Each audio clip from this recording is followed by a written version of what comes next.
Hi guys, welcome back to Transform Fitness. I am Holly, and today we're in the classroom. We're going to talk about part 2 of the diet study, the big research study that was done comparing all of the diets. I wrote a blog post about part 1, and it compares the different diets. Part 2 of this research study was the long-term effects of diets and especially low-calorie diets. And that is the calories in, calories out, kind of testing that model. So let's break it down, okay? So we, for a long time we believed that weight loss, and a lot of people still believe this, but research is proving it to be not as simple. But we believed weight loss was as simple as calories in being lower than calories out. While that is very, very important, and that is the biggest factor of all, we're going to talk about some of the things that also affect weight loss.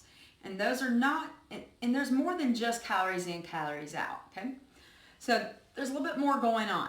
So let's talk about it. Let's dig in. All right. So first of all, what I want you to notice here are these 4 things in orange. This is what equals up to your total daily energy expenditure. If you've seen TDEE, that's what this is. So it's basically everything it takes to total the amount of calories you use in a day, okay? BMR is your basal metabolic rate. You might have also heard it called your resting metabolic rate. This is how many calories you burn doing nothing. So just basically resting or just being alive without any movement. And that's the bulk of your calories, just keeping your body alive, is 60 to 70% of your calories. This can be increased with muscle gain. So that's one of the reasons why we try to put on muscle when you're trying to lose weight. Is one of the first things a personal trainer will do is help you put on muscle, and that's to raise that amount of calories you're burning just in your being alive state. The next thing is your thermic effect of food. Now these two you can only change in small amounts. So thermic effect of food is how much you burn from the calories you eat, from the macronutrients you eat. So protein, that's why high protein diets are good for weight loss. One of the reasons. High protein diets help you to maintain muscle, but also protein is the most energy, let me back up. Protein takes the most energy to metabolize. So you burn more calories just breaking down protein than you do carbs or fat. Fat's the lowest one. It takes the least amount of energy to metabolize. Okay, so these two we have little control over, not a ton. Eat and neat, though, are what we're going to focus on. This is what the research studies kind of pointed out and did some more in-depth look at. So eat is your exercise adaptive thermogenesis. I know, big words. Basically what it means is this is what you burn when you exercise, when you're intentionally exercising. So that workout you go do, this is what it's going to be. And it can be anywhere from 15 to 30% depending on the intensity, duration, all those things factor into your eat amount of calories burned. Now, NEAT is everything else. NEAT is your non-exercise adaptive thermogenesis. So your non-exercise is when is like the rest of the day, I should say. So like this, moving my hands, whether you're sitting, do you have a desk job, you're sitting at your desk, when you're cleaning your house, maybe you're just laying on the couch and you think I can exercise, I eat well, the rest of the day I'm going to chill out and watch some Netflix on my couch. While that sounds fantastic, it can chronically affect your NEAT. And so it said take your Netflix to the treadmill. How about that? Just do some walking while you watch. That's also why treadmill desks have become popular too, is because it ups your amount of calories you're burning in your non-exercise time. So a very interesting study was done. Let me share this with you, and then I'm going to break down how you can help your NEAT and what it does to you in different caloric conditions. Okay, so this research study the researchers took about 40 women, and they're not obese, so these are kind of your normal weight women, and they put them on a diet that was 1,000 calories above normal. So guys, let's look at that again. 1,000 calories, okay? That is well above their maintenance level. And maintenance is, to maintain the weight they're at right then. So yeah, so they did that for 8 weeks. You would think they should gain some weight, right? But one of the things they did was they measured the NEAT, their non-exercise levels. And these people, they burned 2/3 of those calories by having a little bit higher NEAT.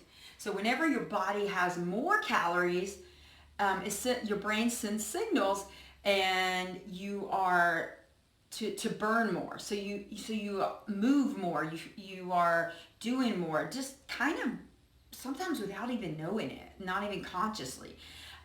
It's just a signal your brain sends to your body to keep it moving, to burn off those extra calories it's inputting. So 2/3 of those calories were burned just not even exercising, just because these are people who are not obese, so they already had a pretty good NEAT, we would imagine, level, and then when you get them in a calorie surplus, it raises it even more. So what does this mean for you? Whether you're overweight, obese, underweight, normal, whatever, what does it mean for you? Well, it depends on, let's back up. So our bodies are kind of jerks in a way. So in your adult life, your body has a tendency to want to maintain a certain level, a certain weight level. That means that you're not going to significantly want to increase or decrease. Your body's going to try to keep you at a certain level. It's called homeostasis, and it's a product of survival. So our bodies want to keep us at this certain level, and if you drop well below that calorie range they're used to, your body is used to, your brain is used to, then your body is going to sense that, and it's going to slow down metabolism. Slow down metabolism is an easy way to put it, but a simple way to think of it. But really what it's doing is it's just adapting all of your metabolism happening in your body so that you're using less energy. You feel those hunger pains a little bit more, so you'll eat more. That's what it's sensing if you're going into a low calorie deficit. So that's why, like, if you yo-yo diet, so if you do a diet, lose some weight, and then try to get back to eating normal, and you regain the weight usually. And it's because your body's sensing that and is trying to get back to homeostasis. And it also is significantly changing your NEAT. Another part of this research study took some obese participants, tested them on a very low calorie diet. So you're talking about 800 calories a day, so super low calorie. They did lose weight. However, when they but after, I think it was about 3 months or so, and after that, no, it wasn't 3 months. It was 8 weeks as well. That's right. Sorry about that. And after those 8 weeks, the researchers put them back on a diet that would be in their range to lose weight, but still be a little bit easier to maintain than the 800 calories. And what they found was that for up to a year, their NEAT, even though they were on a better calorie range now, their NEAT was significantly lowered. So, Holly, what does that mean for me? All right, let's break this down. What that means for you is, if you are consistently under eating, just not eating enough calories, whether it's intentionally or not, or if you are dieting, regaining, the yo-yo effect, you're not just you're not just affecting your NEAT for like that day where you're tired and you're like, oh, I don't want to exercise, or that time period that you're dieting or under eating.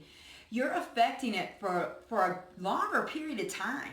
So you might have several months, year or more, that you can't lose weight because your NEAT is lowered. So so that is the problem when I see clients. This totally makes sense. When I see clients who are like, oh, I hardly eat anything and I can't lose any weight. Well, you've messed up your body's metabolism, and that's the problem. So if you're significantly under eating, your body is going to send signals. Your brain's going to send signals like, whoa, slow down, slow down. We don't want to move anymore. And it's going to slow down all the processes so that your calories in, calories out isn't as significant to your weight loss anymore. So, oh my gosh, how can I change this, Holly? I've been doing this for forever. I know I've been chronically under eating. So am I just doomed? Am I just going to get fatter and fatter and fatter for the next couple years, no matter what I do? Well, no. And this is where the research proves some awesome stuff, okay? So what we found was, if you're significantly under eating, if you start to eat more, and I know this goes contrary to everything you think in your mind about losing weight, but if you start to eat more, let's say this is your maintenance level, if you start to eat more, but you're not eating maintenance, you're eating just slightly under, you have a small calorie deficit, negative of 200 to a max of 500 calories a day. If you keep it small, okay, what's going to happen is you're not going to have we're kind of tricking our body. So your body's not going to have the drop in energy expenditure. So your NEAT will still stay high.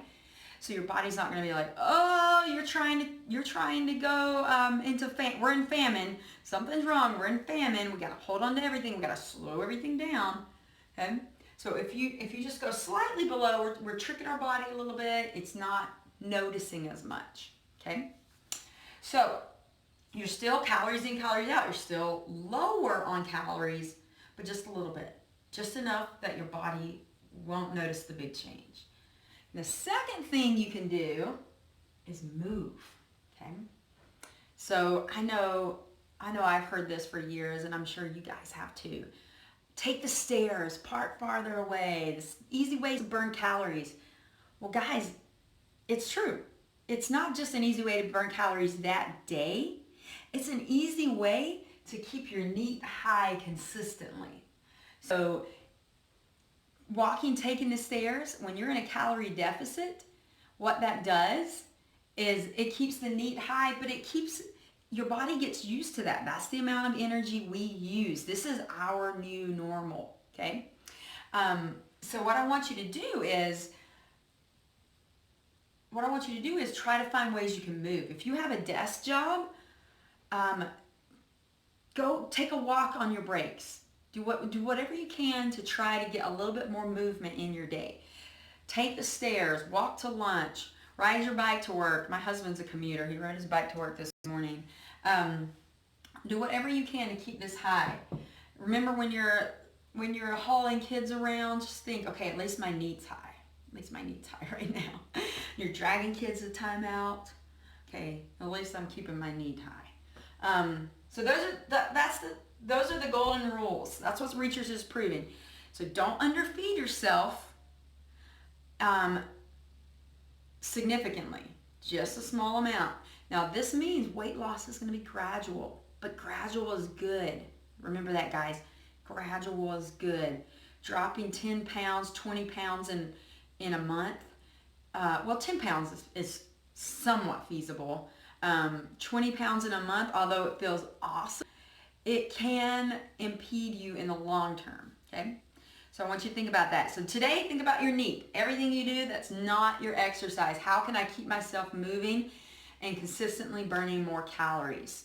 And that will help you in your weight loss, guys. So thank you so much for joining me. If you have any questions, please feel free to comment, message, whatever you want to do. and I will be happy to answer them. All right. Have a fantastic day, guys, and thank you for joining me.